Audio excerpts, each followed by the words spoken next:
नमस्कार बंधुगण सुभद्रा योजनार कोटी कोटी महिला आसी गोटे बड़ अपडेट। आपड़ जदि सुभद्रा योजनार लाभार्थी अटंती तेबं परवर्ती किस्ती टंका को अपेक्षा करिसेंती तेबे आज भिडटी आपण मानक बहुत जरूरी अटे। तो भिडटी को शेष पर्यंत देखंतु एवं जदि आपण आम चैनल नुआ अछंती तो प्लीज चैनल टी को सब्सक्राइब कर दियंतु, भिडटी को लाइक कर दियंतु एवं पाखर थिबा बेल आइकन टी को ऑन करने बिल्कुल भी भूलंतु नाही, कहीं एमितिका इनफॉर्मेटिव वीडियो आपण मानक नहीं आसे।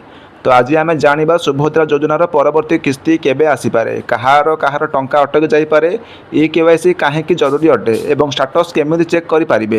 तेरे भिडटी को शेष पर्यंत निश्चय देखंतु। तो बंधुगण सुभद्रा योजना हेउची ओडिशा सरकारंकर एक बड़ महिला कल्याण योजना अटे। यह योजना माध्यम योग्य महिला मानक प्रति वर्ष 10,000 टंका दि जाए। यही 10,000 टंका एकाथरके दि जाए ना, आपण मैंने जानते बरं दुईटी किस्ती 5,000 टंका लेखाएं महिला मानक बैंक खाता को डीबीटी माध्यम पठा जाए। तेबे यही सबुठारु बड़ प्रश्न होची परवर्ती किस्ती केबे आसीबो। सबु महिला माने यही परवर्ती किस्ती को निश्चिंत अपेक्षा थिबे। तो वर्तमान पर्यंत सरकार पक्षर कौन अंतिम तारीख घोषणा कर जाई नाही, किंतु पूर्वर जेपरी पेमेंट होईची सही पैटर्न देखिले परवर्ती पंचम इन्स्टॉलमेंट अगस्ट 2026 रे रक्षाबंधन समय आसीपारे बोली अनुमान करा जाउछि। पूर्वर मध्य रक्षाबंधन एवं इंटरनेशनल वुमेन्स डे समय किस्ती जारी कर जाइथिला। सेथिपाई एथर एही समय मध्य यही पैटर्न को फॉलो हेबार संभावना मध्य रही। तो बंधुगण मन रखु, यह केवल आशा कर समय कौन कन्फर्म ऑफिशियल डेट घोषणा होगा पर ही यह कन्फर्म तारीख बोली धराजिबो। तेबे जानिबा कहार टंका अटक जाईपारे। अनेक लाभार्थी स्टाटस आप्रुव थिले मध्य बैंक अकाउंट प्रोब्लेम, आधार लिंक समस्या किंबा ई केवाईसी असंपूर्ण थिबा कारणरू टंका आसुना। जदि आपण माने बैंक खाता बा एनपीसीआई सहित लिंक होइना तेबे मध्य टंका अटकी जाईपारे। सेथिपाई यथाशीघ्र निजर बैंक अकाउंट एवं आधार स्टाटस को जांच करंतु। जदि आपणकर बैंक अकाउंट रे केवाईसी करिनाहांती तो केवाईसी निश्चिंत कर दियंतु, काहेना यदि बैंक अकाउंट भी बंद थिबो ताहाले भी टंका अटकी जाईपारे। तो बंधुगण वर्तमान फेस ई केवाईसी मध्य जरूरी अटे। जो मैंने ए पर्यंत ई केवाईसी करना से यथाशीघ्र करनियंतु, निजर पाखर थिबा जो आमर सीएससी सेंटर को जाइए निश्चिंत ई केवाईसी करई नेबे। तो नचेत परवर्ती किस्ती भी अटक जाईपारे। तेज जाना स्टाटस केमिति चेक करेंगे।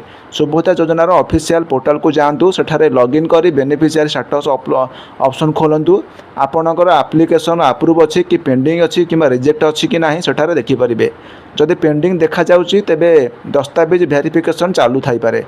जदि रिजेक्शन देखा जाउची तेबे कारण जानिबाकू आपणकर अवश्य सुधार करने पड़िबो। तो बंधुगण अनेक महिला पचारुछंती जे जदि पूर्व किस्ती मिलथिला तेबे परवर्ती किस्ती आपे आपे आसीजिबो कि नाही। तो साधारणतः जदि आपणकर योग्यता ठीक अच्छी एवं समस्त तथ्य सठिक अच्छी तेबे पुणी थरे अप्लाई करने पड़े ना। आपणकर सही वेरिफिकेशन रे आपणकर अकाउंट को पैसा आसीजिबो, किंतु सरकारी वेरिफिकेशन समय कौन तथ्य भूल मिले पेमेंट होल्ड मध्य हो जाई पारे। सेथिपाई मोबाइल नंबर, आधार कार्ड, बैंक डिटेल एवं ई केवाईसी सबुठारु बड़ अपडेट रखंतु। बंधुगण प्रति मुहूर्त नेक्स्ट इन्स्टॉलमेंट को नहीं बड़ अपडेट होचे अगस्ट 2026 रे रक्षाबंधन समय 5,000 टंका आसबार संभावना रही। तो ऑफिशियल नोटिस आसिले आम सबुठारु प्रथमे आपण मानक निश्चिंत जनईदेबू। तेणु चैनल को सब्सक्राइब कर रखंतु एवं बेल आइकन टी को दबाई रखंतु। वीडियोटी भल लगिले लाइक करंतु, शेयर करंतु एवं कमेंट कर जणांतु आपणकर केतोटी किस्ती आसीची। तो वर्तमान पई रहूची, पुणी देखा आपण मानक सह आगामी नुआ गोटे इनफॉर्मेटिव वीडियो रे। धन्यवाद।